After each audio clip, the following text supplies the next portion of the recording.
Okay. Hello, everyone. It's Ashley. I'm Bianca. We're Creep It Real. And today, we're bringing you a tale of true crime. And I know it's been a hot minute. It has, but we're excited to get back into it. Yeah, Yay! I am. Yay! Woohoo! Sometimes I just like to take a break, and then sometimes I like to take a break from the other stuff. Anyway, let's just get into it. Let's get right straight into it. Today, we are talking about the Taliesin Massacre, which took place on a 600-acre estate owned by the renowned architect Frank Lloyd Wright. For all intents and purposes of this story, I'm going to call him Frank. So this estate was located south of the village of Spring Green, Wisconsin, which had originally been owned by his maternal family. After having an affair with Mary Mamah Borthwick, Wright left his first wife, Catherine Lee Tobin, and designed Taliesin, where he and Mamah would reside. Many of Wright's most acclaimed designs were created at Taliesin, and although beautiful, the property was home to a brutal massacre that became the most murders committed by one civilian at one place and time in Wisconsin history. It is even said to leave the grounds haunted to this day. So a little bit of background on Frank Lloyd Wright. He was born in Richland Center, Wisconsin on June 8th, 1867, to William Carey Wright, who was an orator, a music teacher, occasional lawyer, and an itinerant minister, and Anna Lloyd Jones, who was the superintendent for schools in Richland County. So his dad had like 7,000 jobs. A man of many talents. What is it? Jack of all trades, master of none? Yeah. Yeah. I was going to say he might have been okay at all these jobs. Yeah.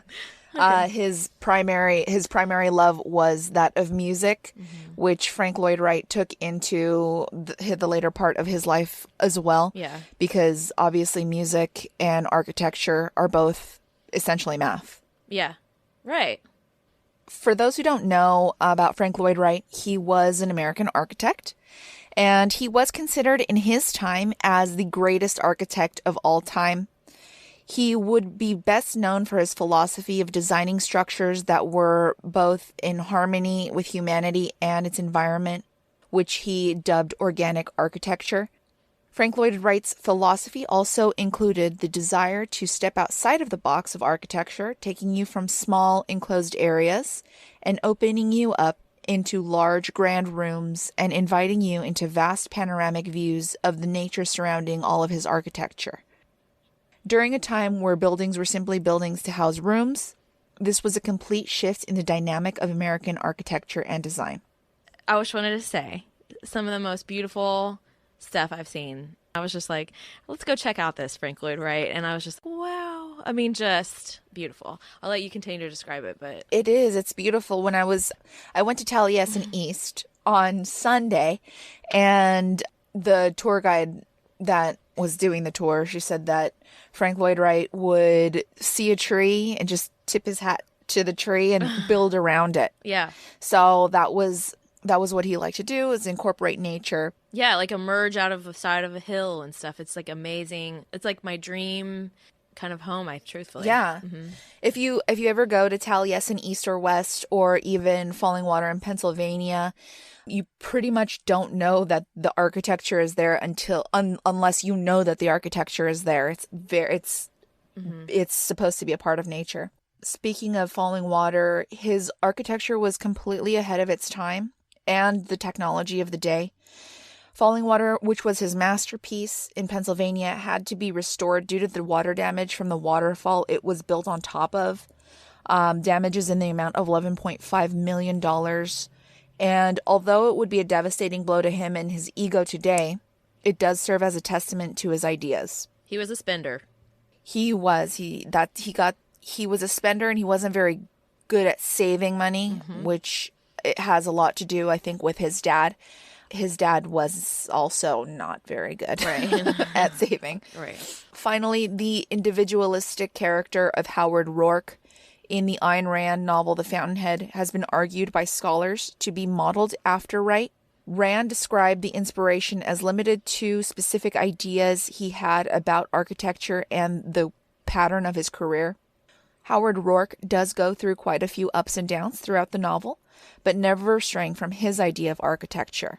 She denied that Wright had anything to do with the philosophy expressed by Rourke or the events of the plot, which is understandable, as her other works, Atlas Shrugged and Anthem, express her own philosophies.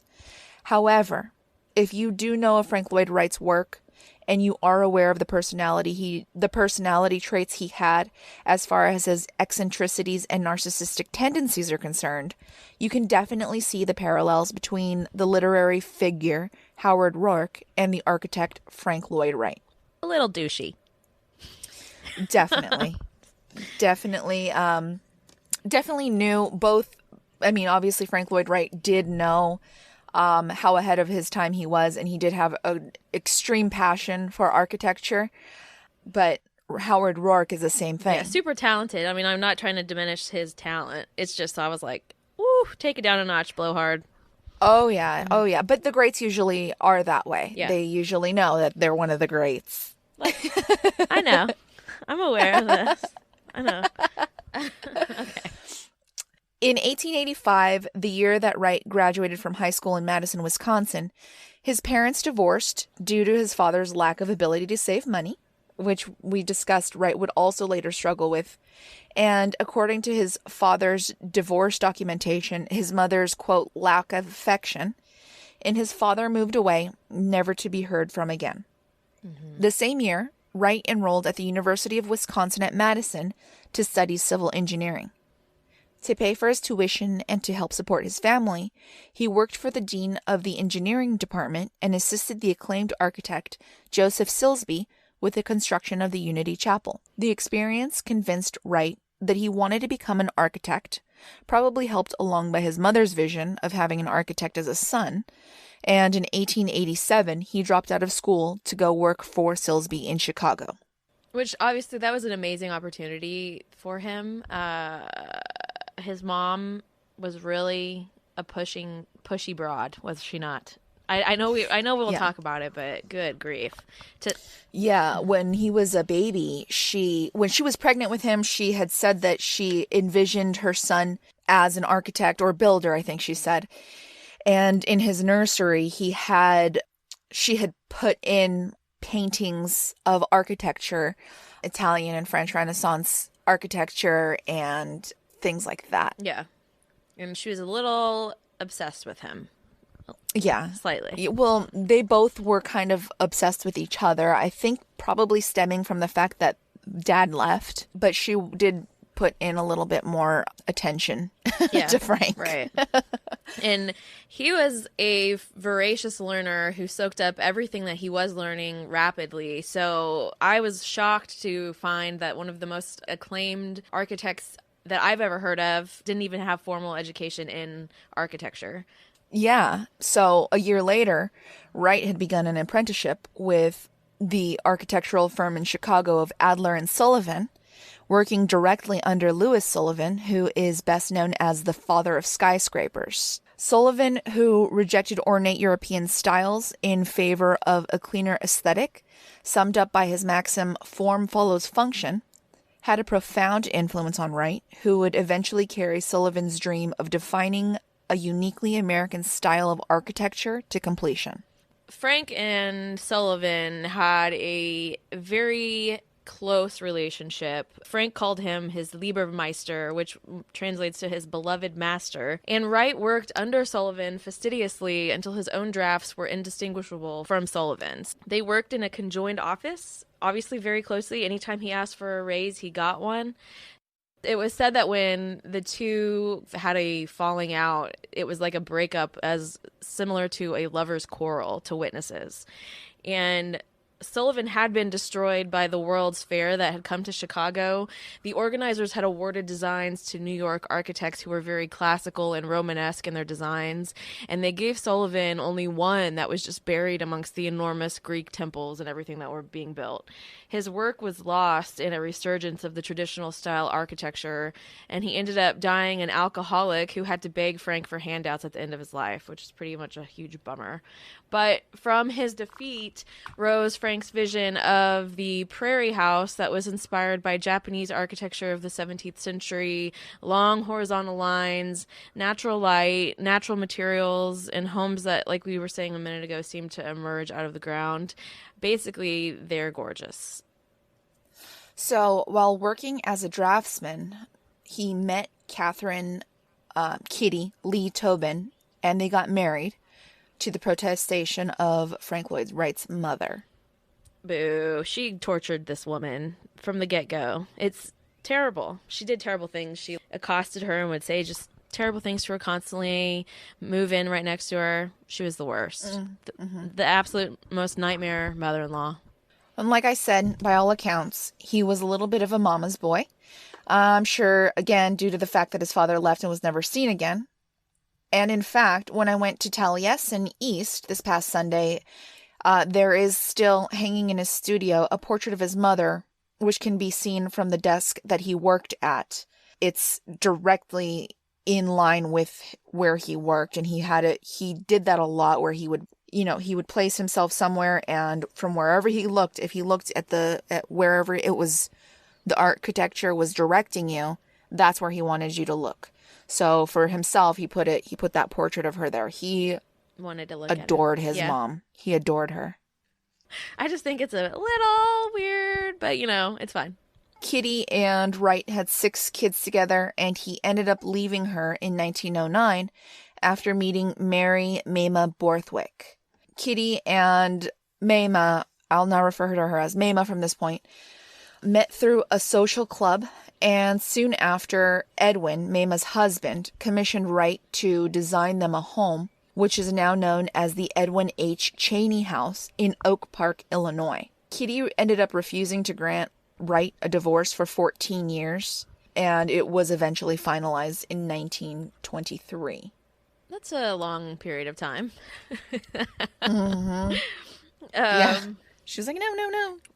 In an interview with the Chicago Tribune, Frank attempted to claim that his 6 abandoned children were, quote-unquote, better off for his leaving them, as he would have essentially made too much of an impression on them, molding them in his likeness, and they would have been hindered in forming their own personalities and passions, which is an interesting way to justify abandoning your children. It's also interesting because that's the complete opposite thing that was done with him as a child, and so I wonder, would he have taken that part of his childhood away and not become an architect if he could have chosen? It's just interesting. Mm-hmm. It's also interesting, it's also probably not that interesting because it's really just him being like, listen, this is why I did it. And it has really no real logic behind it. And in regard to the affair with Mamah and the subsequent divorce with Kitty, he claimed that he never knew Mamah as anyone other than Mamah Borthwick, a free and independent woman who belonged to no man. Which we have talked about this, and you're like, hell yeah, that's right. Yeah, I did. But then you explained your thought process on that, where you were like, well, she was married. She was married. She decided to go through that, however meaningless it may be, the process of getting married. Then say you're just a strong, independent woman who doesn't need no man. You got into that contract for a reason. So anyway, but it was just like, he was such a bloviating individual. And I mean, at some point it's just like, okay, dude, no matter how flowery you want to put it, it's shit, The way, why I was like, yeah, because it just seemed like maybe she was a type of woman. She had her own mind. Yeah. You know what I mean? Yeah. That her personality was just free, for sure, or whatever, even though she was married. Yeah. Hey, I know all about that. Yeah, exactly. Yeah. But it's just, but you can't say that, right. No, I agree. I know we didn't really have an affair because she was an independent woman who belonged to no one. Okay, but she kind of didn't belong to him, but she was in a legal contract with him, So anyway. So Mamah actually doesn't have very much information leaked to her, unfortunately, and there's very little about her background and history. However, she was a very intelligent and highly educated woman fluent in several languages, and instrumental to translating the writings of Swedish feminist and suffragist Ellen Key, and in bringing Kay's ideas to American audiences. Like I said, in 1909, Mamah and Wright left both of their families, including their children, behind for one another, and they snuck off to Europe under the guise of Wright attempting to make an international name for himself in Germany, causing quite a scandal within their social circles and in the United States. Ah. When Wright returned a year later, he had become a social pariah. In fact, Henry Ford wanted to commission Frank Lloyd Wright to build his house. However, the fact that he had a mistress and was no longer considered a, quote, family man, gave Clara Ford, who was Henry Ford's wife, pause, and she decided Frank Lloyd Wright was not the man for the job. Wait a minute. Wasn't Henry Ford a piece of shit? Yeah, he wasn't a great person. Okay. All right. Let's focus on our own home there, Ford. Clara.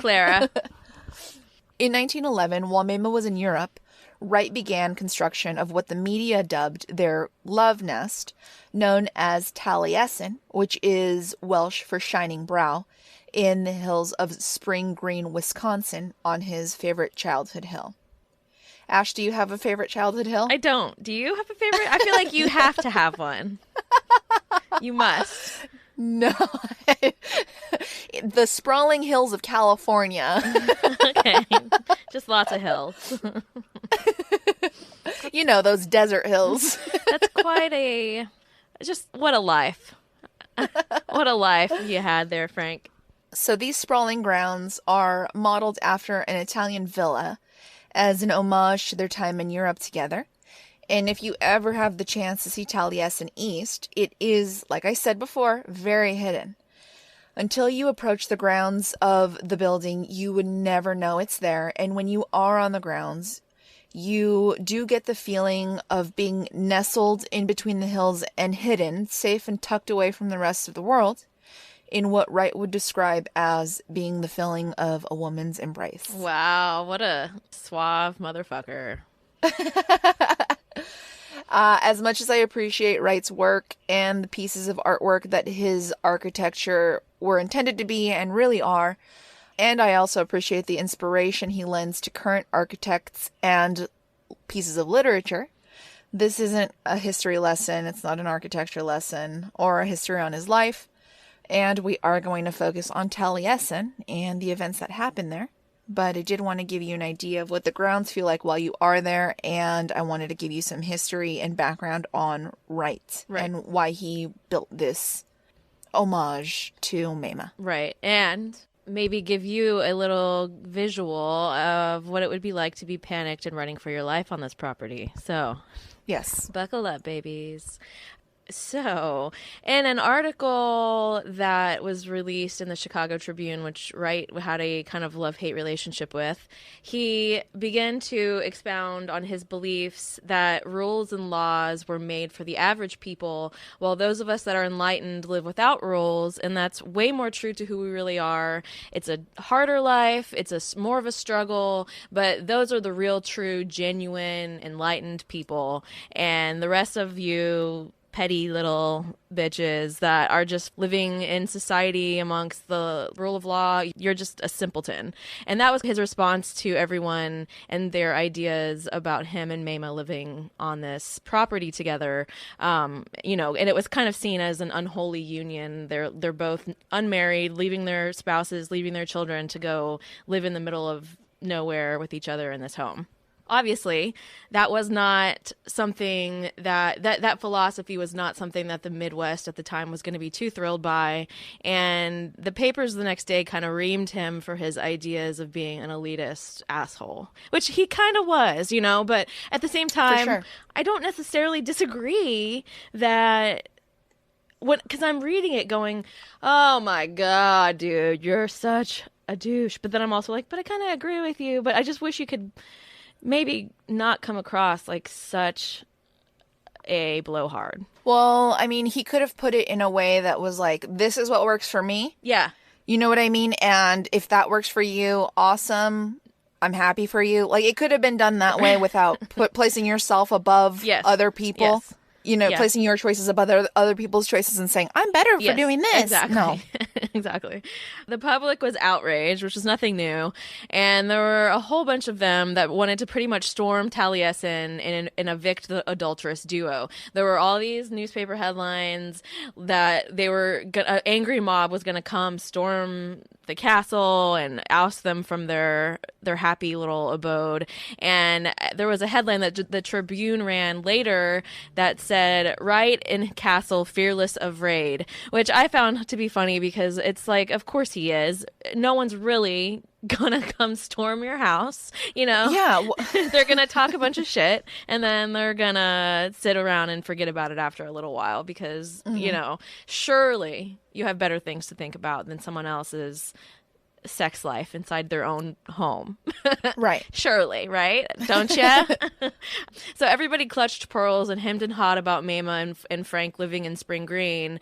But like I just said, it all died down and they carried on their lives at Taliesin without much interference from anybody in the surrounding area. The occasional maybe headline, the occasional preacher saying, "Over at Taliesin, they're living in sin," but nothing that was really making their lives too terrible.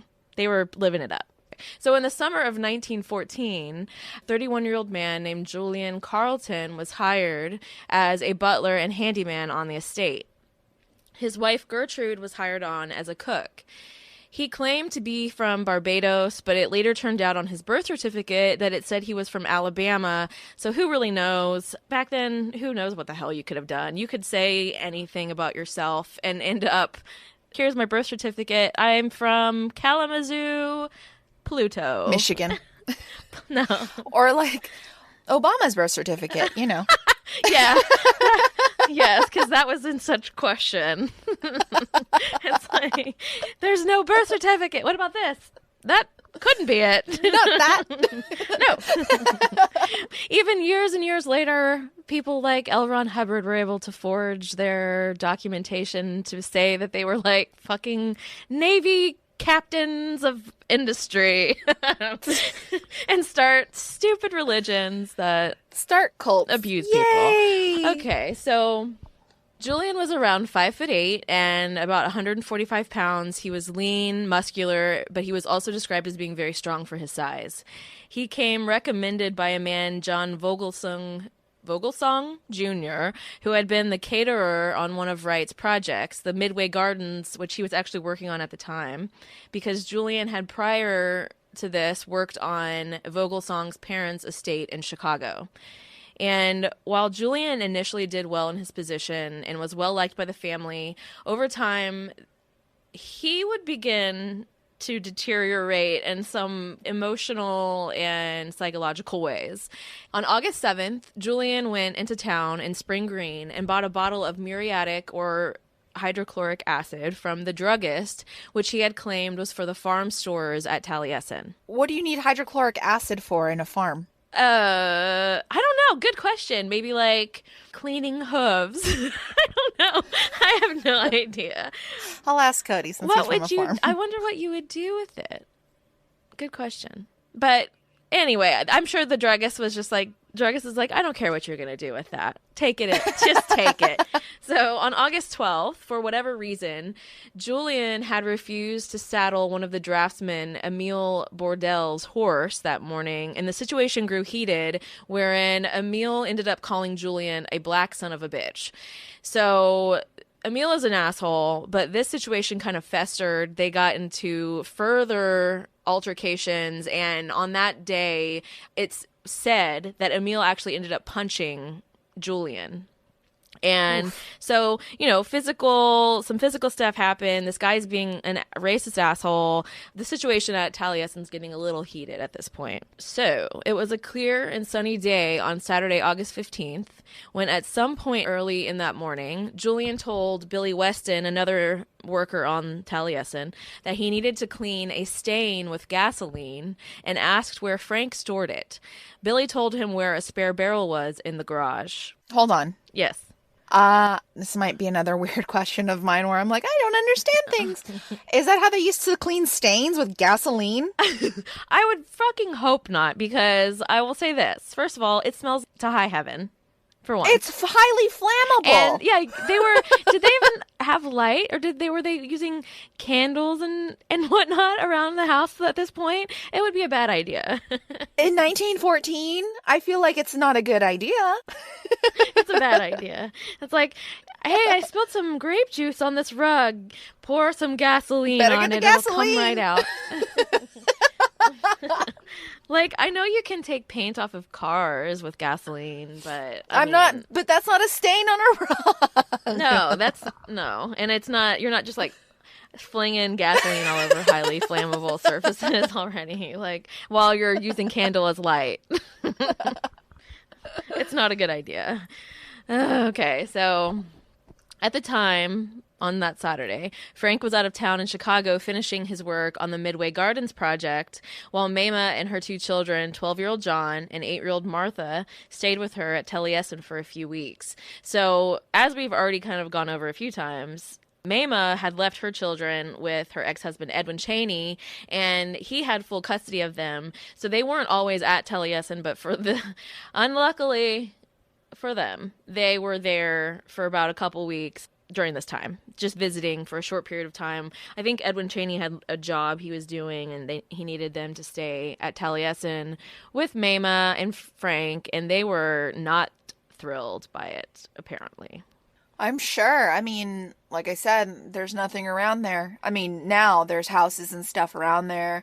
I'm sure there's a little town there. Mm-hmm. Couldn't they just have gone out rolling down hills all day? I mean, that's what you do for fun, right? Yeah. Just roll down hills? Just roll down hills. It's the best time you could ever have. And along with the 3 of them, there were 6 other people who were workers on the property. There was Tom Brunker.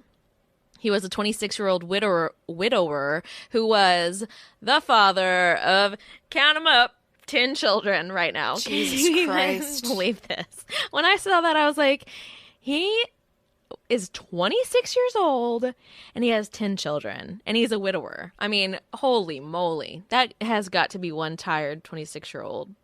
I mean, he had to, if it's the same, I assume at the time, because maybe, I don't know, but I assume it's the same woman. She had to have been pregnant for at least 10 years. I mean, Jesus Christ. Yeah, since I guess she was probably 16 or something. Mm-hmm. I mean, and maybe she had maybe they had some twins, but I'm like, she must have died in childbirth because she was having too many children.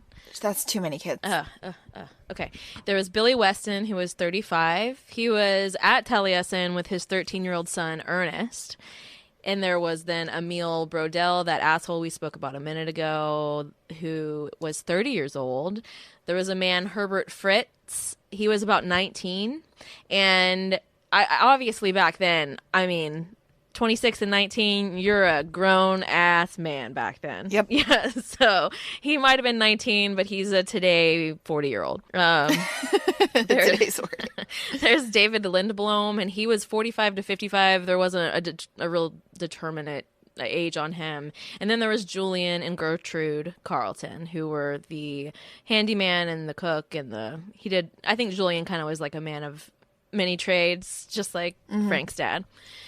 They described him as a servant, which, that's cute. Yeah. I have it in some of the quotes, but I was like, listen, for my own personal purposes, I'm not going to say servant. I just don't like the way it sounds. Of course. But I guess it's, who am I to say? That's what they treated them as, I'm sure. So probably it would maybe I'm being disingenuous here. I don't know. I just don't like it.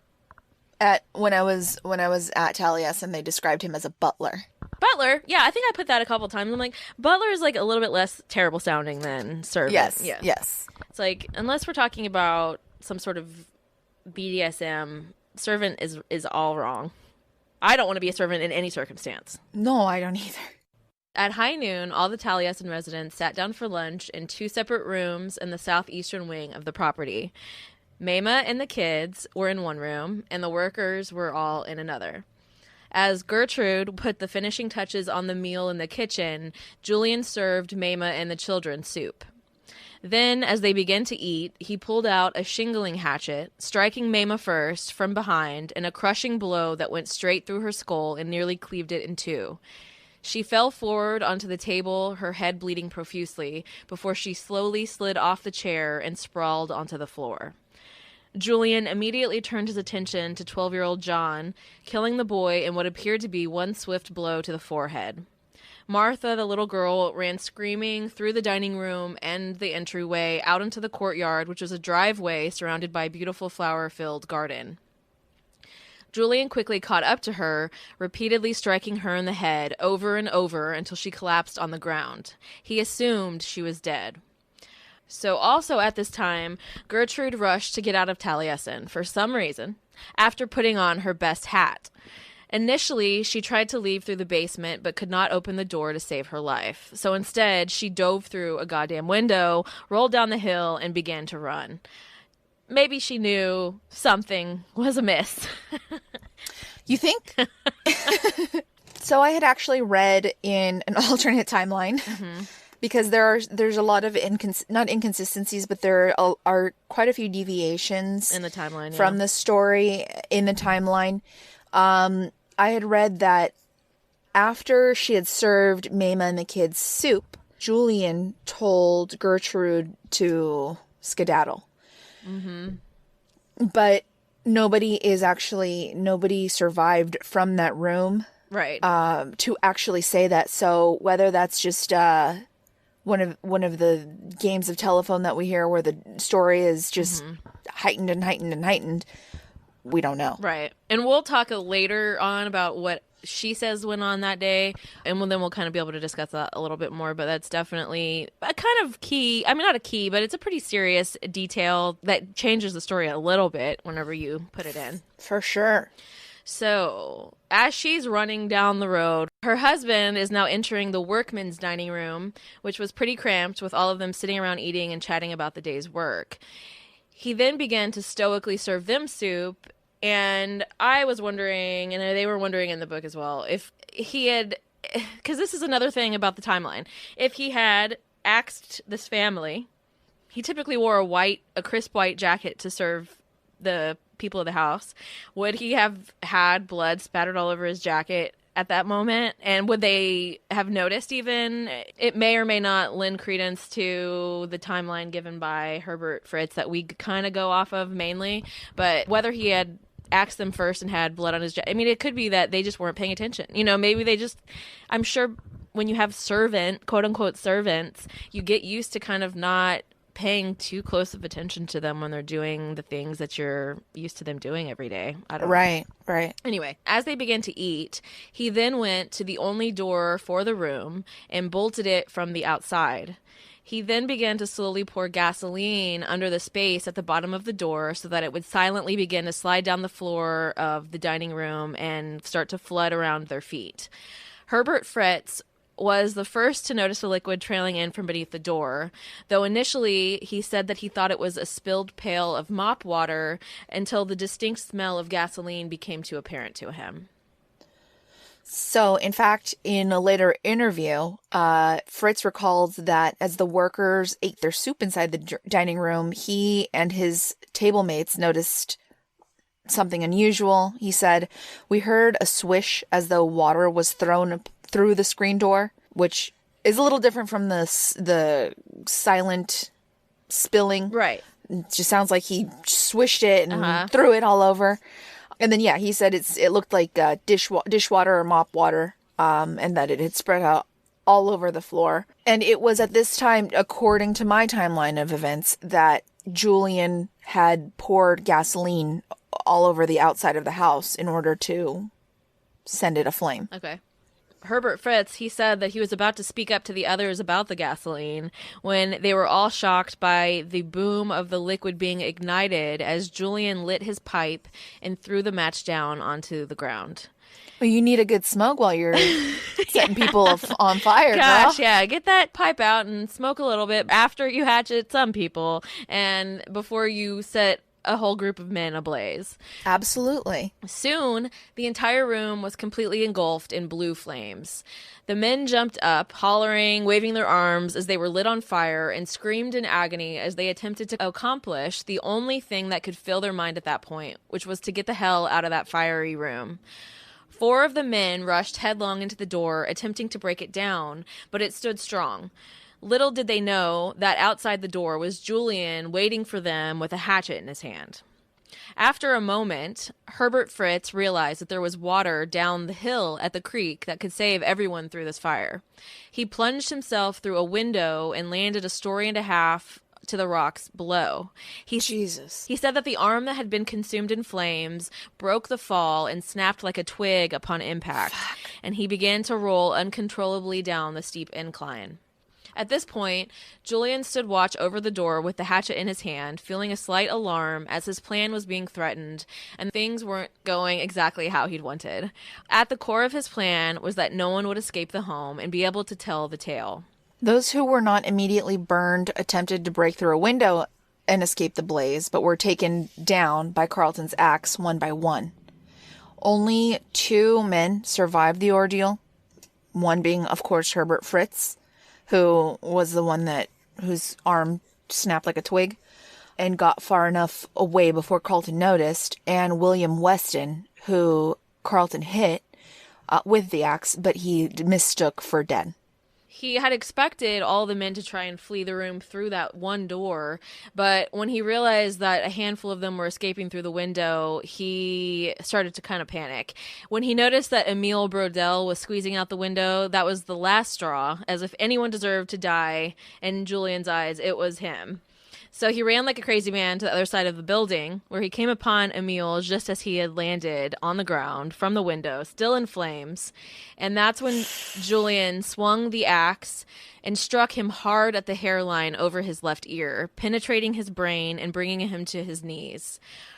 Herbert Fritz reportedly, according to my timeline, watched on as Julian murdered Emile from the bottom of the hill where he had rolled down. And so he began the treacherous climb back up to the house to try to do something about everything that was going on.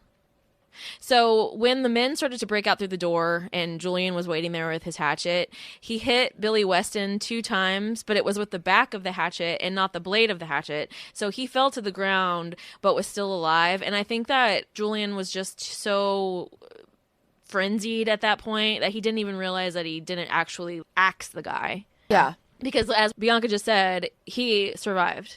Similarly, the man Ted Bunker, who was severely burned, initially only received a graze from the hatchet and was still alive at that point.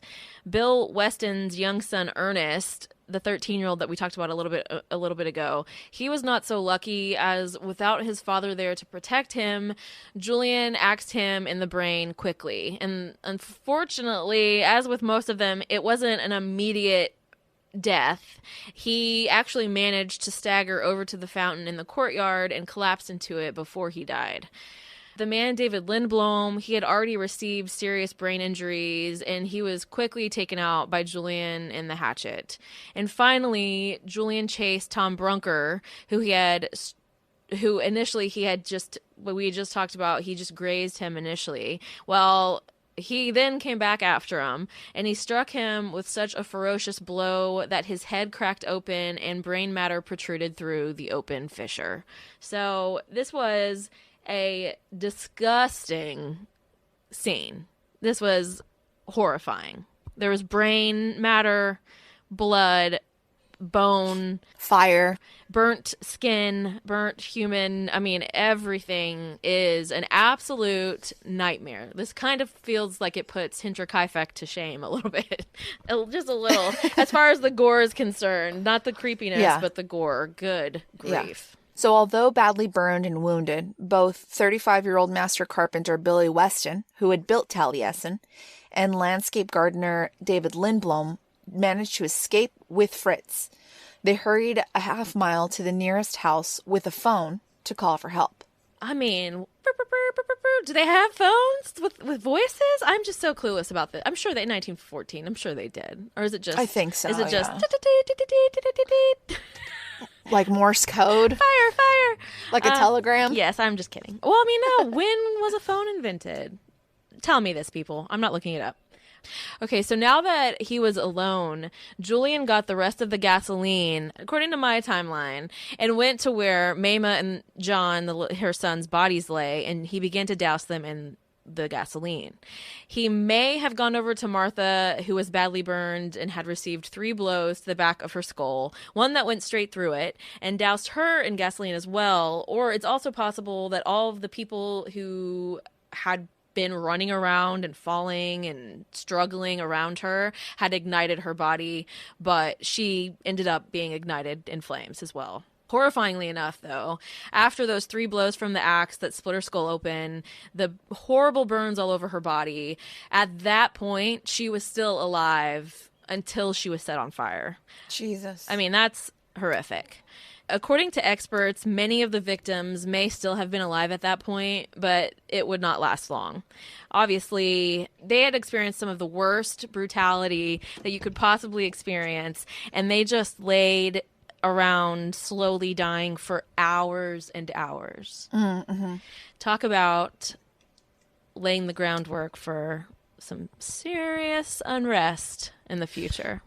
Yeah, I mean, and it takes such high heat to cremate a body. Mm-hmm. So, they were laying there in unless they passed out from the smoke. Yeah. They were laying there just, or they passed out from pain. They were laying there just in complete agony. Terrible. Behind all these butchered bodies, Taliesin was engulfed in flames. Frank would later write, "In 30 minutes, the house and all in it had burned to the stonework or to the ground. The living half of Taliesin was violently swept down and away in a madman's nightmare of flame and murder. The working half only remained. Will Weston saved that." Eventually, neighbors arrived by the hundreds to help put out the fire and search for survivors and try to hunt down Julian. The townspeople who rushed to the scene found the bodies of Borthwick, who is Mamah, her 2 children, 2 workers, and a 13-year-old boy. If reports are to be believed, there were about 700 people from neighboring towns and farms. That's a ton of people, dude, back then especially. And yeah, no kidding. I mean, holy moly. And they filled the streets, many of them with rifles. Some formed lines to help pass water to put out the fire, while others grouped off to go search for survivors and to find good old Julian, who I think at that point it was pretty clear who had done this because there were enough people still alive at that point that they could tell them. And there were some survivors, obviously. Iowa County Sheriff John T. Williams showed up with several of his men and the district attorney. While the men had raced to the scene, the brakes on their car had gone out when they were going over a large puddle of water, and the car went careening out of control, spilling the driver onto the road, while John T. Williams leapt into action, pulling the emergency brake and kept the car from overturning. The district attorney then jumped out of the vehicle himself. It was just like, what? Such drama. I mean, good grief. Just so much drama. And I mean, my God, it's like that. What's that British? What's that British? Bernie Hill, Benny Hill, Benny Hill, Bernie Hill. Might as well be Bernie, huh? But I was like, man, Frank was a little bit of a drama king. He had, and I know this. And he wasn't even there. I know, but it's like he just kind of had it surrounding him always. So whenever they found Mamah in the residential wing, her body was still on fire and all of her hair had burned away.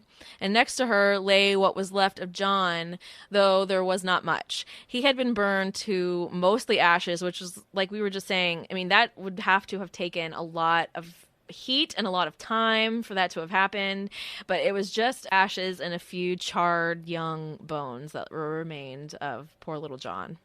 Around 1 p.m. that same day, as Frank and his son John were busy toiling away at Midway Gardens, trying to put the final touches on the project, he received a phone call. He came back to John stunned, saying that Taliesin was on fire and panicked that Mamah and the kids or students could be hurt. He didn't quite have all. He had no idea. I know. No. Terrible. They headed to their only option, which was the train station, where a train would depart early in the evening, and it would take until about midnight to arrive in Spring Green. which is a long, agonizing train ride, I must say. Yeah. Talk about, we're just used to things being so immediate. It's like, I can't handle it. Coincidentally, when they arrived at the train station, Edwin Cheney, Mamah's ex-husband and the father of John and Martha, was waiting at the train station to depart to Spring Green himself. Frank went over to him and the men shook hands in some kind of grief-stricken solidarity, the past somewhat forgotten. By mid-afternoon, back at Taliesin, all the injured and dead had been moved to an adjoining property that they called Tanny Dairy, which was another Welsh name. At this time, the dead included Mamah and Emil Brodell, who were covered in sheets. After long, agonizing deaths, both young Martha and Ernest Weston had finally passed away around 3 p.m. That's terrible. From 12 to 3, yeah. 2 physicians attended to the remaining victims, as Tom Brunker clung to life and David Lindblom did the same. Will Weston would be released from the hospital the following day, but his injuries were so severe that he couldn't even attend his son's funeral. Damn. It's a crying shame. By early evening, the fire was subdued and Taliesin lay almost completely smoldering in ashes. Around 5:30, one of the men that were searching for Julian, Charles Burdell, thought to look in the furnace. Why would you think of even looking there? I guess it was one place that they hadn't looked, and it's also one place you could survive in the middle of a fire because it was built to withstand fire. Yes. When he went down to the furnace, he found Julian Carleton crouched on all fours. He ran to get the sheriff, and by the time that John T. Williams got to the furnace, Julian had drank his vial of muriatic acid, or hydrochloric acid, seemingly waiting until the prospect of his capture was inevitable. John T. yanked Julian from his hiding place, and the man was only at that point half conscious. According to some witnesses, he still gripped the bloodied, brained-up hatchet, and John T. had to slightly wrestle it away from him. Julian croaked, "Acid," and John T. called for assistance.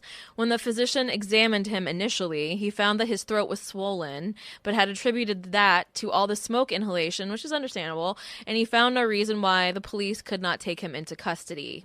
As word of his capture spread through the masses of people that were gathered around the property, many wanted vengeance, brandishing their shotguns and producing rope with which they were threatening to hang him, which is slightly troubling, I will say. There's just little bits of racism sprinkled throughout this story that are like, oh. Yes.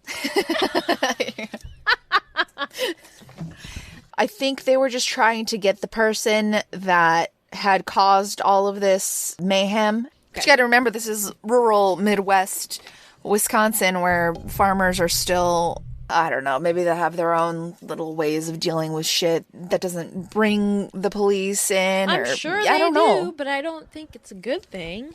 Probably. No, definitely not good. Okay.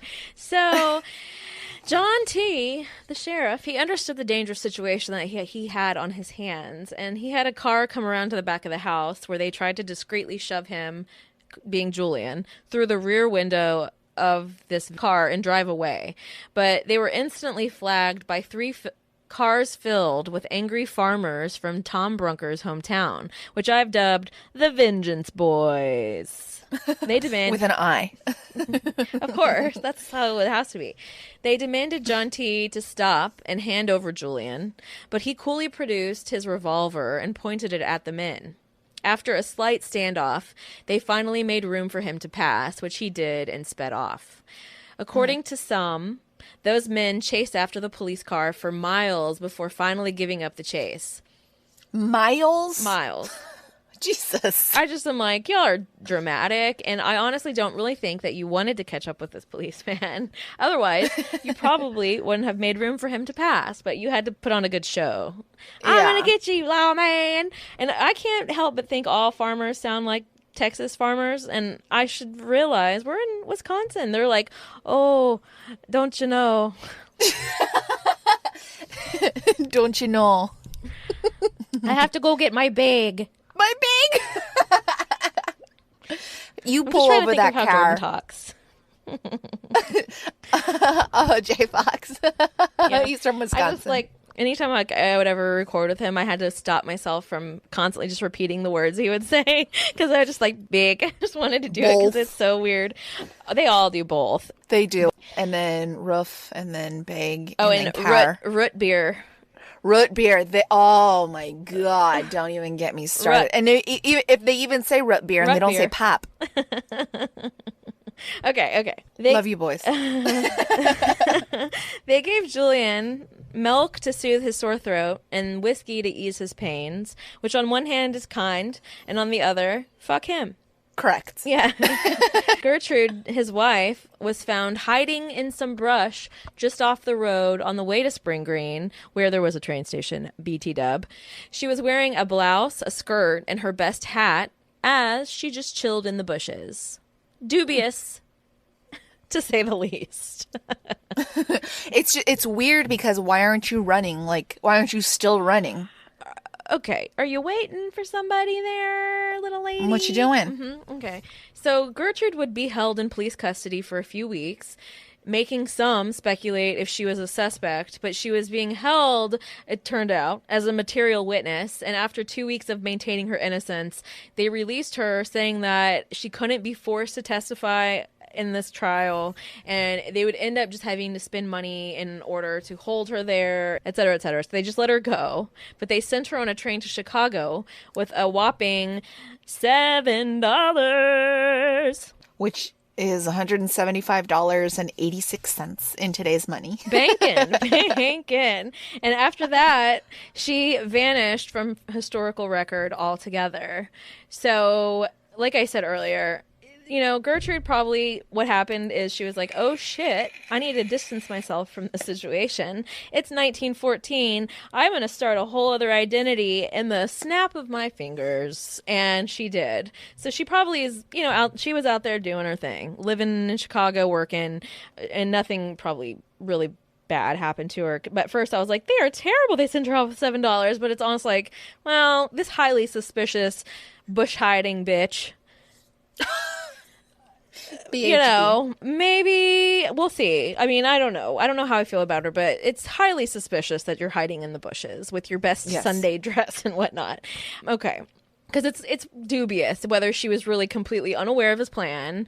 You know, obviously by the two witnesses that survived, she didn't actually participate in the murders, but that doesn't mean that she didn't indirectly assist him in some way, or at least know of his plan, or like you had said earlier, she might have known some stuff. Maybe he did tell her to run and she didn't really know what was going on, and that's really fine. You know, you're an innocent party here. What really would you have done other than run around the house saying, he told me to run, everybody? You know, something might happen.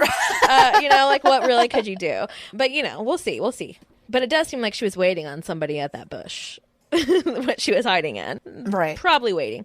You know what? Maybe he was like, hey, you know, wait in this bush. Yeah, I'll come. And if they catch me, I'm going to take this acid and I'm going to die. And you just say this. This is obviously speculation, but maybe that's what happened.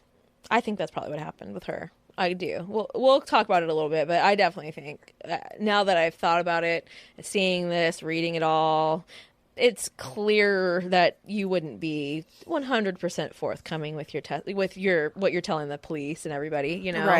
Right.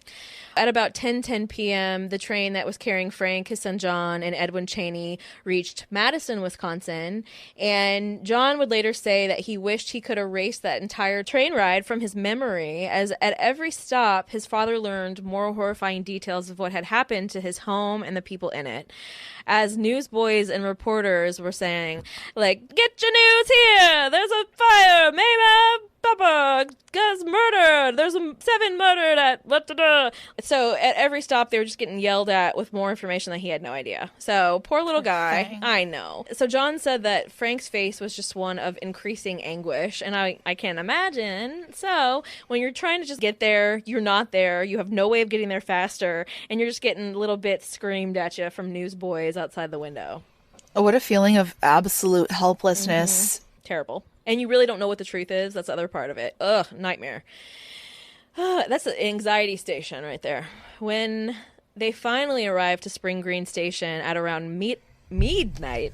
Midnight. Are you getting that Minnesota accent? I thought I was. No, you're getting the Transylvanian accent. Got it. Frank gave a statement to reporters and law enforcement officials, and it said the following: "The Carltons, Julian and his wife, were the best servants I have ever seen. The wife cooked, and Julian was a general handyman. They were Cuban Negroes, and Julian especially seemed to have an intelligence above the average and a good education for one of his class. They had not been engaged permanently and were to have quit our employ today. The train from Spring Green would have reached Chicago shortly after 1 o'clock, and he was to have visited my offices to get his wages. 3 days ago, when I last saw him, he seemed perfectly normal. He must have lost his mind, and yet I cannot believe that the news is true." So, again, there's some troubling statements made in there. For the time, I'm sure they were normal, but to say that qualifier, he was smart for a Negro. Okay. Yeah, okay, so this is going to sound apologetic, and I don't mean to, but I wonder if he meant for, because it said one of his class. I wonder if he meant like No, I agree on that social part. class. I agree on that part. On that part, I was like, oh, that's an astute observation. Maybe not back then, but today it might be, because people pretend like that doesn't exist. And there's not, opportunities for higher class people that there aren't for lower class people. But he said, I mean, we don't need to dissect it too much, but what did he say? Cuban Negroes. Oh, okay. Yeah, you might be right. You might be right. I may have just been like, oh, God, why did you have to say it like that? But you might be right. Yeah. That may not be as terrible as I was seeing it. So I think you may. And again, I don't mean not to say that there wasn't abhorrent racism in the early 1900s, and there still is racism today. I'm just saying there's still abhorrent racism. Perhaps, yeah. Well, in that statement, but I'm saying perhaps in that particular statement, that's not really what he meant. Yeah, I think that you could be right about that for sure. So Frank's son John was contemptuous of the crowds that had gathered to greet them upon their arrival, even though many of these people worked tirelessly through the day to put out the fire and find Mamah's killer. He theorized, though, that many of these people had been outspoken about their feelings regarding Frank and Mamah's unholy union, and especially the religious leaders that were there, who had likely preached against them to their masses. He felt that Julian Carlton had heard one of these sermons, and he felt that it was his duty to end this house of sin situation in his warped mind. Now, that is absolutely all just John's speculation, and also it should be mentioned that he held his dad in very high esteem. He really thought the world of his father. And even though he did make biting statements sometimes about him abandoning his mother and not caring about her, he really held Mamah and Frank's relationship up on a pedestal, and he really echoed his dad's philosophical thoughts about following your passion, following the things that light your soul on fire, and he felt that this relationship was one of those things, and that they were on an elevated level of being because they had followed this passion with each other. So he definitely had a kind of grudge that he held against the community because they were not accepting of his father and Mamah's relationship. So that was his idea and his idea alone, that it was some kind of religious vendetta. Anyway, as the men drove nearer to Taliesin, the true horror of the situation began to unfold. Once they arrived to Tanny Dairy, where all the bodies and everybody were being held, and Frank saw the ravaged bodies lying under the bloody sheets, and then had witnessed what had been done to Mamah, it is reported that the sound of his unrestrained sobs stuck with all that were in attendance for years. He vowed to rebuild Taliesin as it was when Mamah was alive, saying, "This is home." Which, it's a heartbreaking situation, man. It really is. You gotta feel for the guy. Whew. Edwin Cheney, Mamah's ex-husband, he said that years prior, he and Mamah had discussed cremation for the children if anything had ever happened to them, so he was set to take them back to Chicago to do just that. And it said that the box in which he was given both children's remains, at that point not cremated, it was so small that it fit into one of his hands. So that fire really did take them down to almost nothing. Yeah. So Frank made the decision to bury Mamah in a plot on the property where he planned to be buried and where his grandparents already were. So she was buried in a very simple pine box, and Wright instructed everyone to pick every flower in the garden, which was her garden, that was her pride and joy, and he filled her grave with them and placed her casket on top of them and threw the rest of the flowers on top. She was buried in the family plot, like we said, and there was a large oak tree planted in her honor, which still stands and is still visible from Taliesin East to this day. Frank would later write, "It helped a little."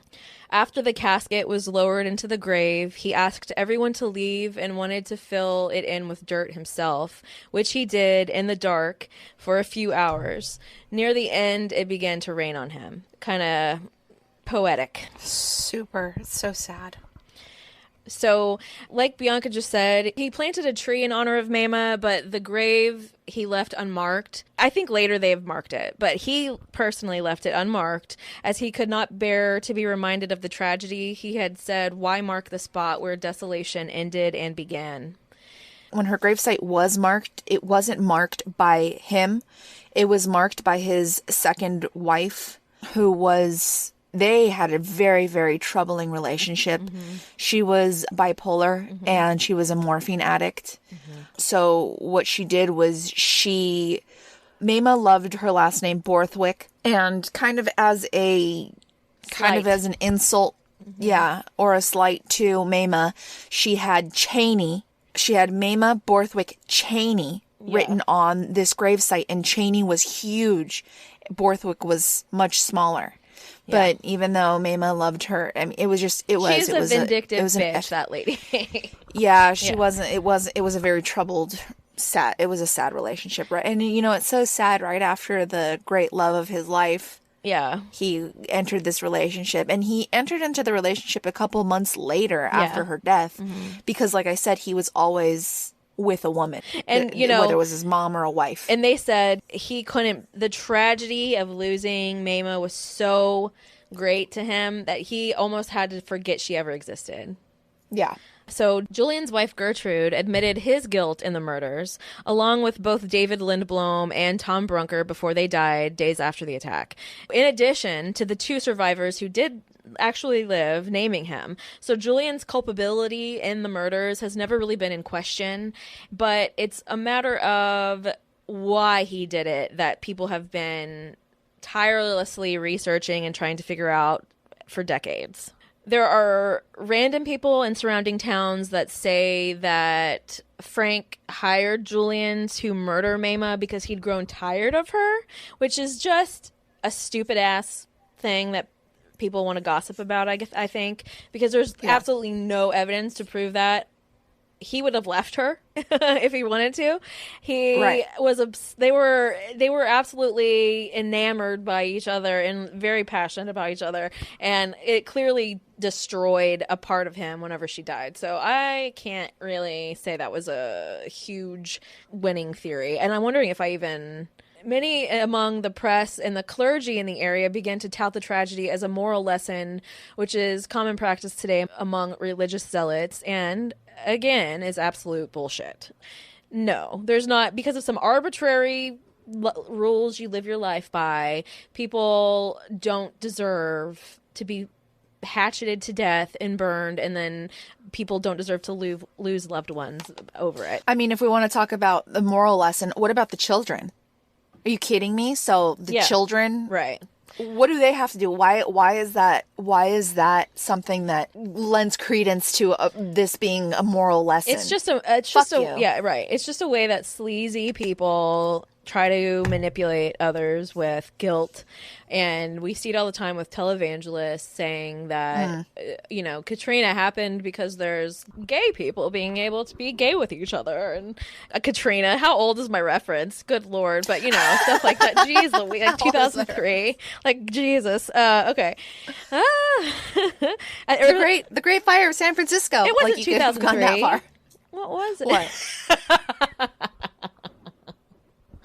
Okay, so Julian Carleton one of the greatest mass murderers of civilians in Wisconsin history, only lived for about 7.5 weeks following his arrest. While the hydrochloric acid that he ingested didn't kill him, it badly burned his esophagus, which made it very difficult to do my favorite activity, eat food. It is said he never once uttered a truthful word about the murders to the police during his entire stay, but also I've read some conflicting reports about that as well.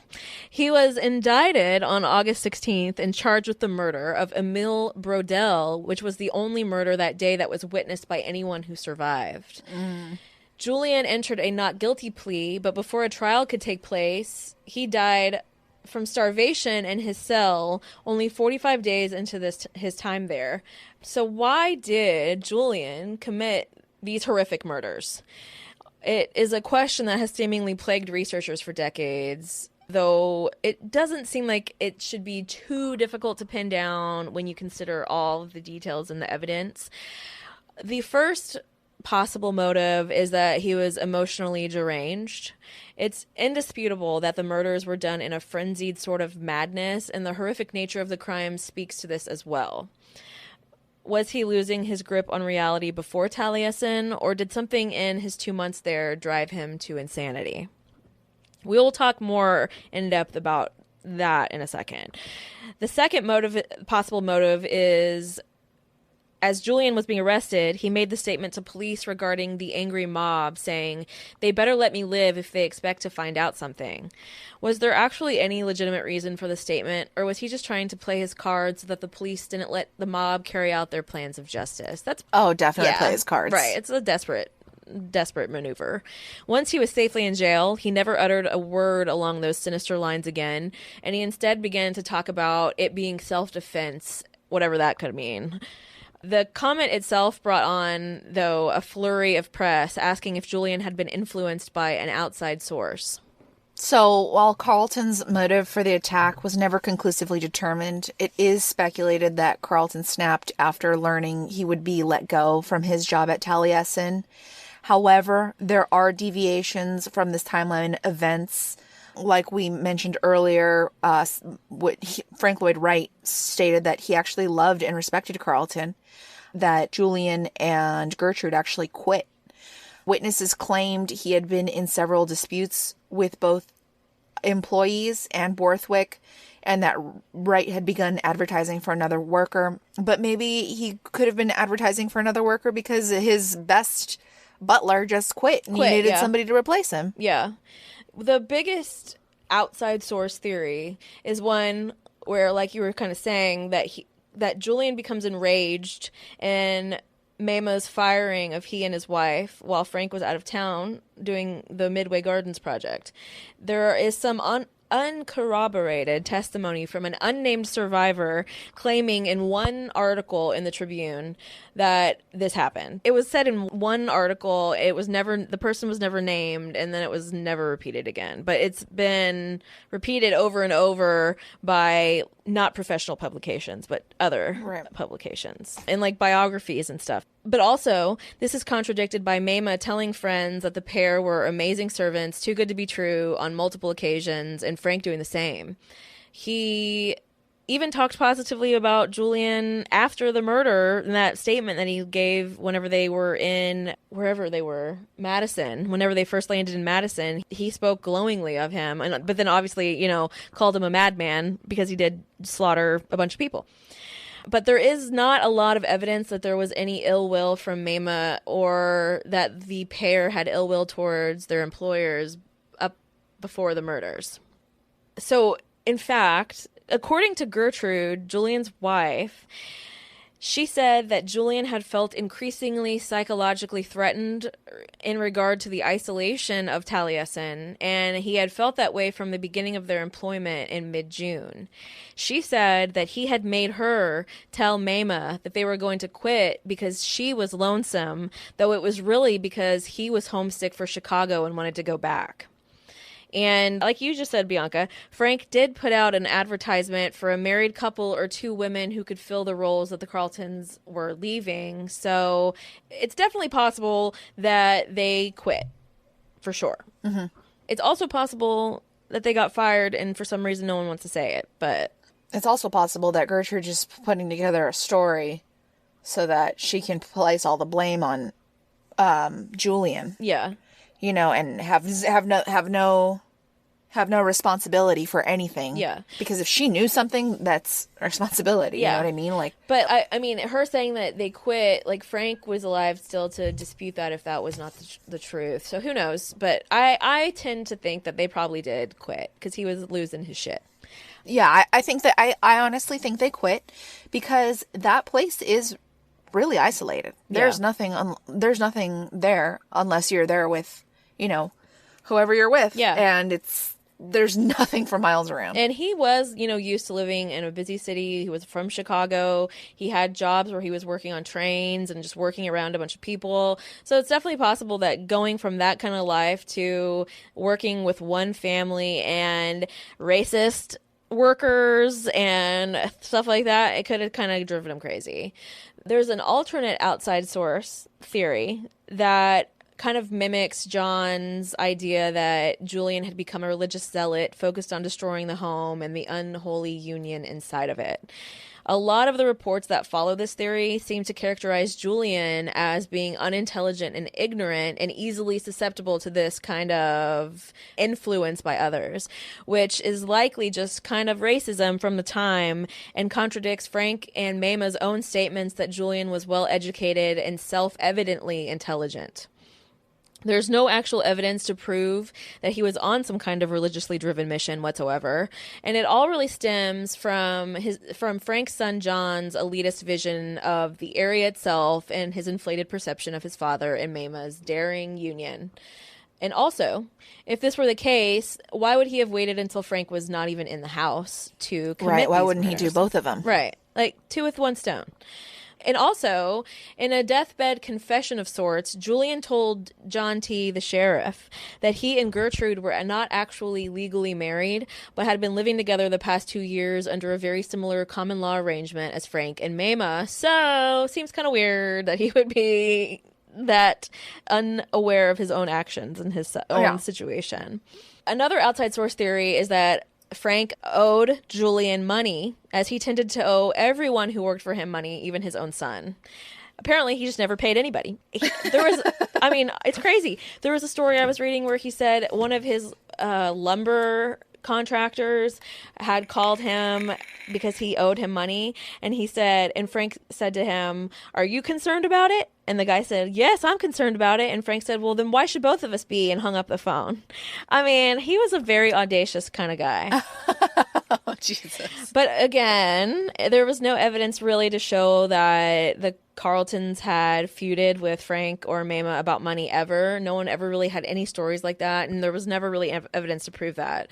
So again, it's just one of, there's like a few theories that kind of get floated around in the papers because it's crazy, but I guess it happens. Maybe we do it, but it's like we definitely do. We're editorial. We're not like, we're not here's the news. And they're like, we're maybe sitting this here happened. speculating. Yeah, we're sitting here speculating, knowing we're speculating, saying, giving that disclaimer, hey, this is just speculation. There's nothing to say this. Yeah.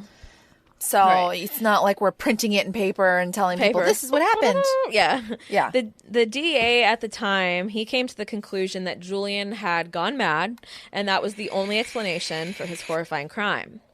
Though it should be mentioned that many who had met Julian found this to be completely out of character, though obviously that doesn't really mean a hill of beans, because you hear that all the time from people who know killers.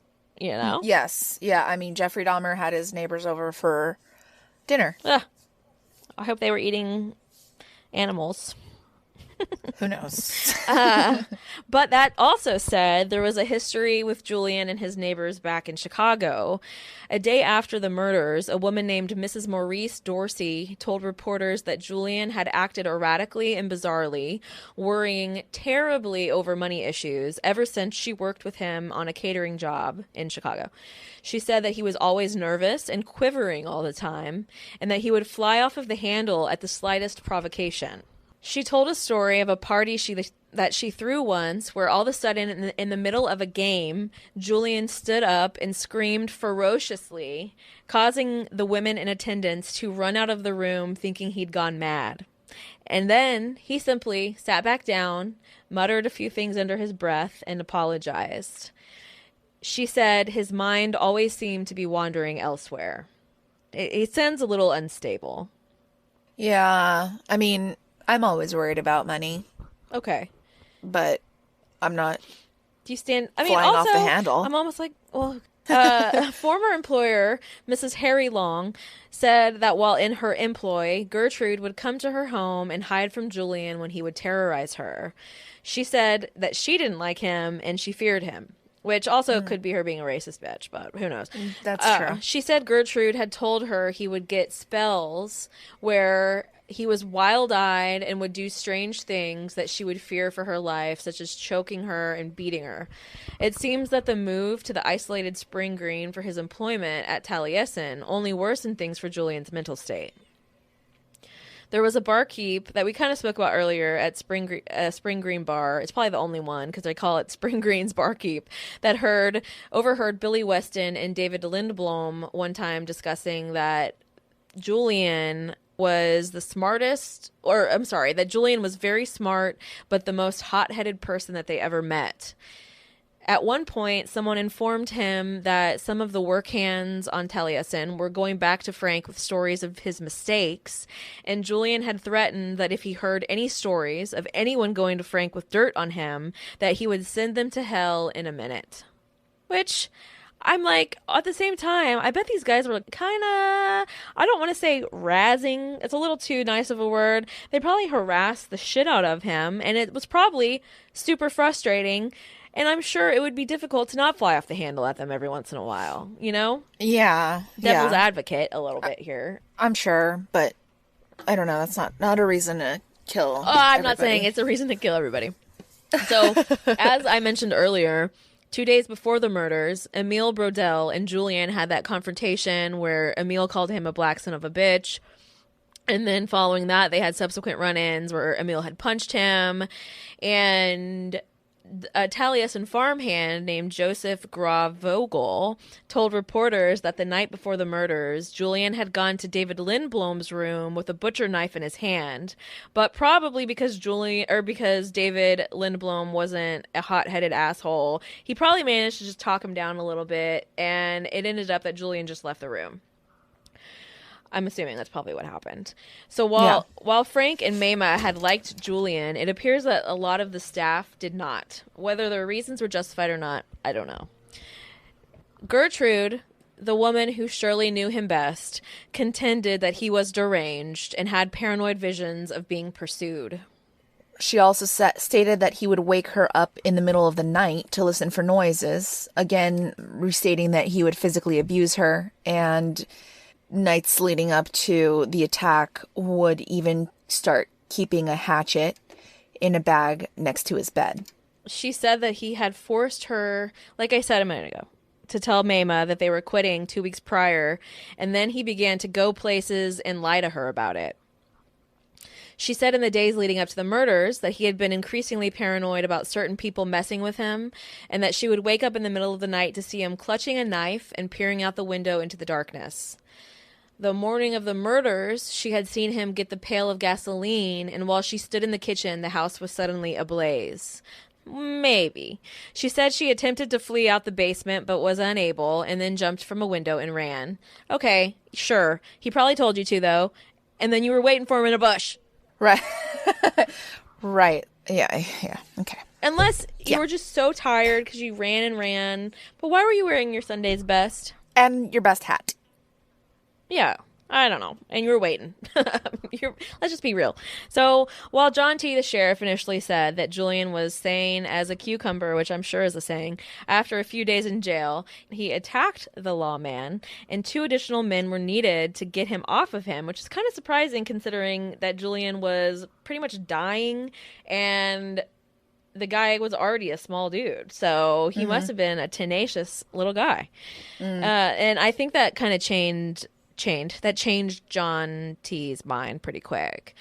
But Julian's condition was worsening by the day, and he was unable to attend one of his very first hearings, and they brought a doctor in who told him he was going to die from the poison that he swallowed.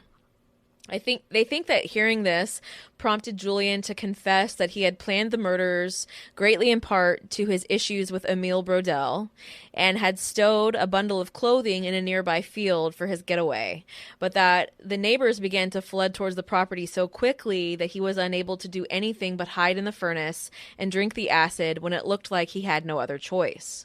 So it looks like that's why Gertrude was waiting in a bush. Pretty much. She's waiting for him to get his stuff.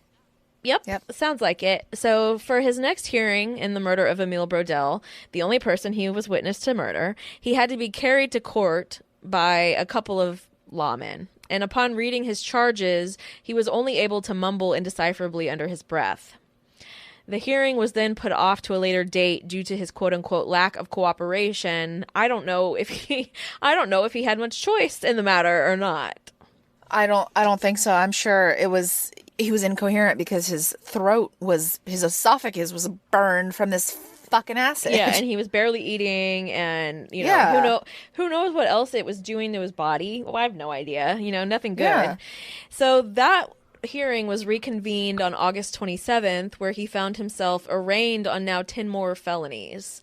Herbert Fritz and Billy Weston, the only two survivors, were the sole witnesses to Julian's guilt in the murders at his trial. He pled not guilty, and the judge implored him to eat so that he may be given a trial to which he could attend without embarrassing himself because he was shamefully thin. And he did. I was like, okay, who cares? And then within the week, on October 7th, Julian was dead. At the point that he had died, he had withered away to 90 freaking pounds. He lost 50 pounds? 50 pounds. Jesus in Christ. 7.5 weeks. And his regular doctor said that he hadn't seen him since September 29th. So it had been well over a week since he was seen by his doctor. But I think they claimed that he had their doctor come look at him. But I don't know if there really was anything they could do. Who knows? The cause of his death was determined to be starvation following attempt at suicide with hydrochloric acid poisoning.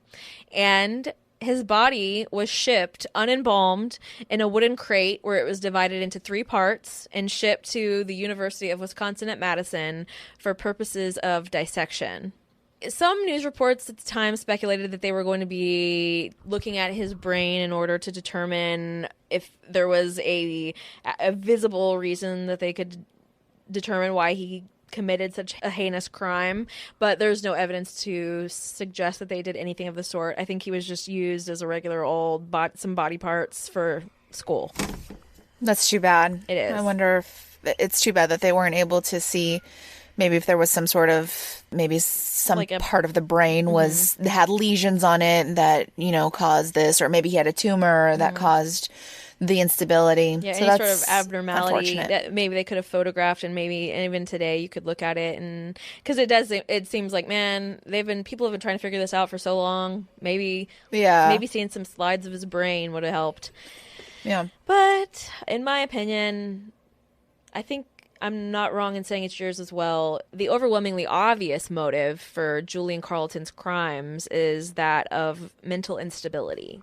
Mm-hmm. As the writer of the book I read for this episode called Death in a Prairie House, William Drennan summarizes, the primary impetus behind the murders was most likely the servant's mental and emotional instability, a paranoia marked by delusions and by abrupt outbursts of violence, which, that definitely sounds exactly like the way he was acting, according to most people who knew him well.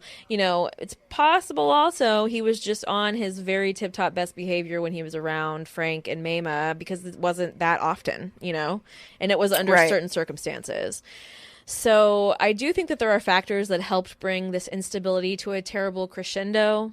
I think the isolation he felt in Taliesin, like you spoke about, and like Gertrude spoke about, kind of was the very first thing that began to erode away at his sanity, which began the moment they were employed there.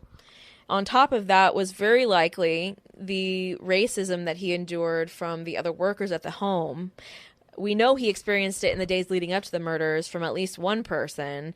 And in just the reading and the news articles and just knowing the history of the fucking world, racism was and is abound. But back then it was way more, well, I don't know. I mean, I would say it's more blatant, but geez, people suck.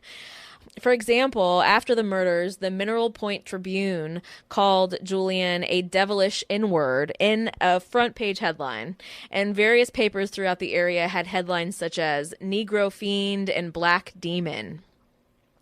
And the death certificates of all of his victims state that they were, quote unquote, killed by a Negro. And in Tom Brunker's case, it said a fracture of the skull caused by a hatchet in the hands of a Negro. Which, what the fuck? I don't know why we had to use a qualifier for that, but okay. Why did any of those have to be? I think that killed by a Negro, first of all, they were killed by a hatchet and fire. So, I don't know. Some of the headlines liken Julian to a tiger, transforming him from a human to a lesser form, a beast. The author, William Drenner, posits that this diminishes his humanity even more, and that it gave his horrible rampage a kind of innocence. It was like Julian Carleton wasn't evil because only real people can be evil. He was bestial and in some ways elemental, like the fire that burnt Taliesin to ashes. So there were some aspects of this story, I will admit, when I was reading it, where I was like, is he crazy? Or is there someone outside his window tormenting him at night? You know, there's like a slight possibility that that was going on. But at the same time, just taking his history and other people who had been around him, he probably was just losing his shit little by little. I think he was just mentally unstable, and maybe he was developing a sense of paranoia because of any altercations that he was having with any of the other workers at Taliesin, and building them up in his head to be larger than they really were. I mean, regardless of if he was African American or he was black or he was from Barbados or he was Cuban or whatever he was, it doesn't excuse what he did or why he did it. Like, yeah, you know what I mean? Like, regardless if people were targeting him, that sucks. Yeah, but I don't know. I think it was just his mental instability was creating these larger situations in his head that weren't really. I'm sure he was a subject of racism and he was a target of racism, but I think that he was building them up to be larger in his head than they really were. Okay. Mm-hmm. Yeah, for sure. I think that was just like it kind of spurred on his descent into madness.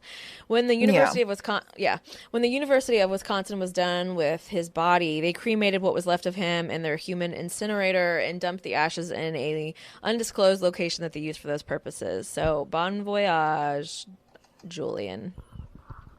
The fires at Taliesin, they destroyed all the folios that documented Wright's work to date, and it would be many years before he was fully recognized for his work because of that.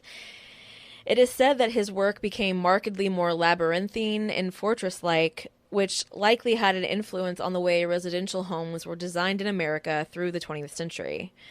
So, you know, these murders actually had an effect on American residential architecture, very likely.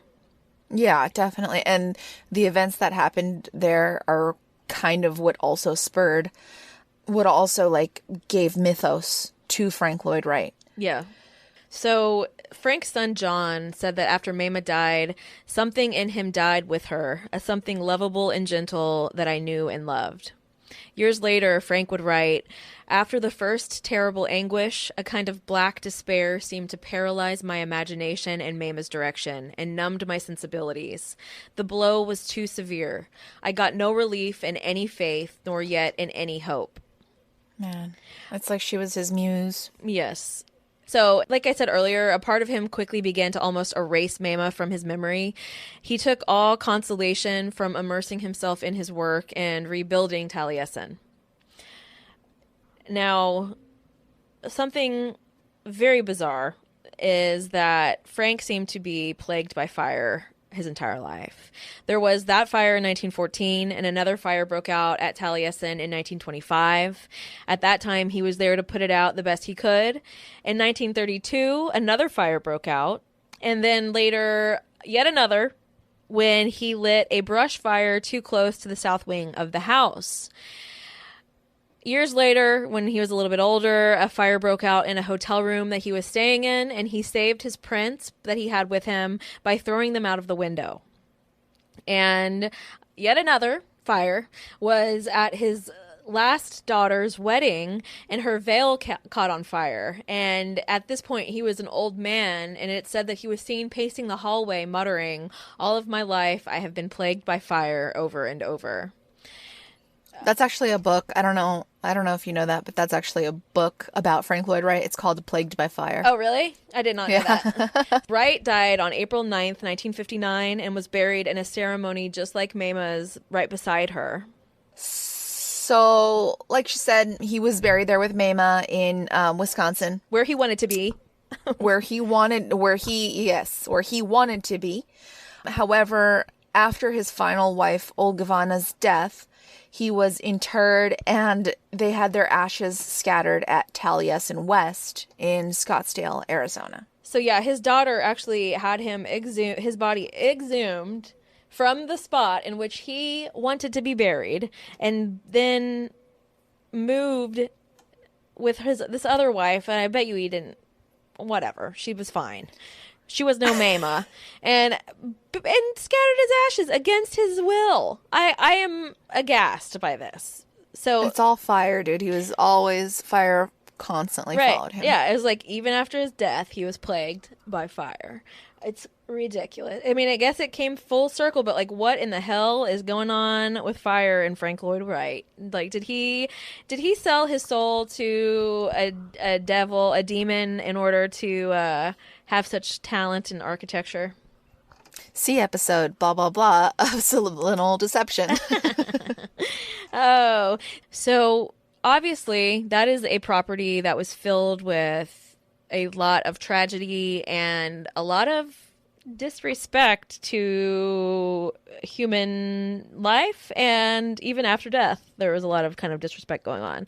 And so it is said that to this day there are spirits that linger on the property. There are reports of a woman in a long white gown that seems restless and lost and wanders the property. That's a common haunting. Yeah, it's always a woman in white. Yes. And there are also said to be doors and windows that are seen opening and closing by themselves, that lights will sometimes turn off and on, and that they hear children's voices when there's no one on the property. Whether this is true or not, I don't know, but you were there yourself. I didn't feel anything. I didn't see anything. I don't know. You know why? They're just waiting in the wings to jump out at you later. They want to make me feel safe. Yeah. They're trying to make you feel like nothing's going on, but they're going to come get you next time you go. Lulling you into the idyllic... false sense of security. Mm-hmm, on an idyllic prairie home, and then you're going to be like, I feel like just this... I feel compelled to go back to Taliesin. Next time you go... hatchet to the head. A ghost hatchet. That's exciting. I don't know what a ghost hatchet would do to you, but I don't think it's much. Probably nothing. Mm-hmm. I'm going to say maybe I would feel very cold. A cold slice into the brain. Yeah, but then like nothing. Okay. So anyway, that's the story of Taliesin, the Taliesin Massacre, and Frank Lloyd Wright. Thanks for joining us today, everyone. It's been a real treat to talk about people getting axed in the head. Yeah, it's a nice departure a little bit from or pause from our paranormal month. Paranormal extravaganza. I really do feel like this is a good way to close out our spooky month, because I mean, is there anything more terrifying than axe murders while being set on fire? I mean, being axed to death while being on fire is pretty much at the top of my list of ways I don't want to go. Yeah. Mm-hmm. So anyway, thanks for everything. Thanks for all the fish. So long. So long, and thanks for all the fish. Be sure to rate and review us on iTunes. If you are interested in our Patreon, we have a landing page on our Instagram page. Link that you can click, and it takes you to every single possible thing that you need to get to Creep It Real sites of all types. Yes. Our store is there. Our Patreon is there. iTunes is there. I think Spotify is there. Everything you need that is associated with the show, that's there. Always feel free to email us at creepitrealpod@gmail.com. Feel free to message us at creepitrealpod on Instagram.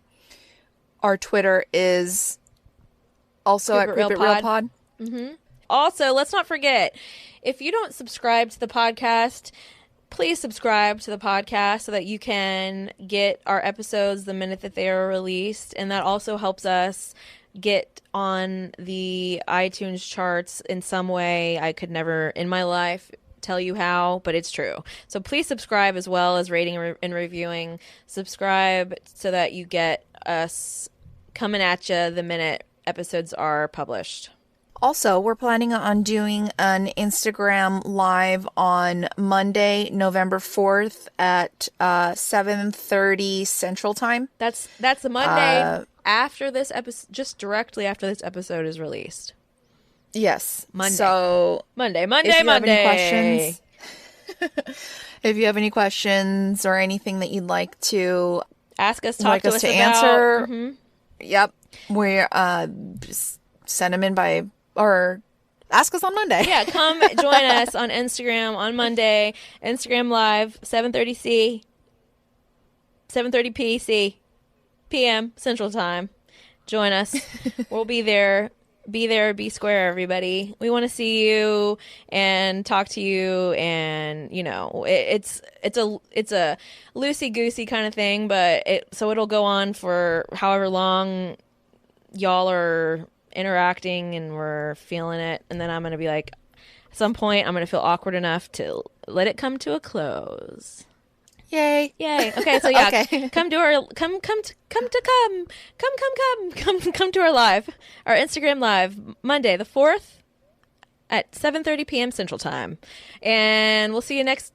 Nope. We're going to have our Instagram live next week, and then we're going to take next week off from publishing an episode, and then the following week, we're going to come back with a case that has been requested for as long as this podcast has been around, and I am so excited to talk some shit.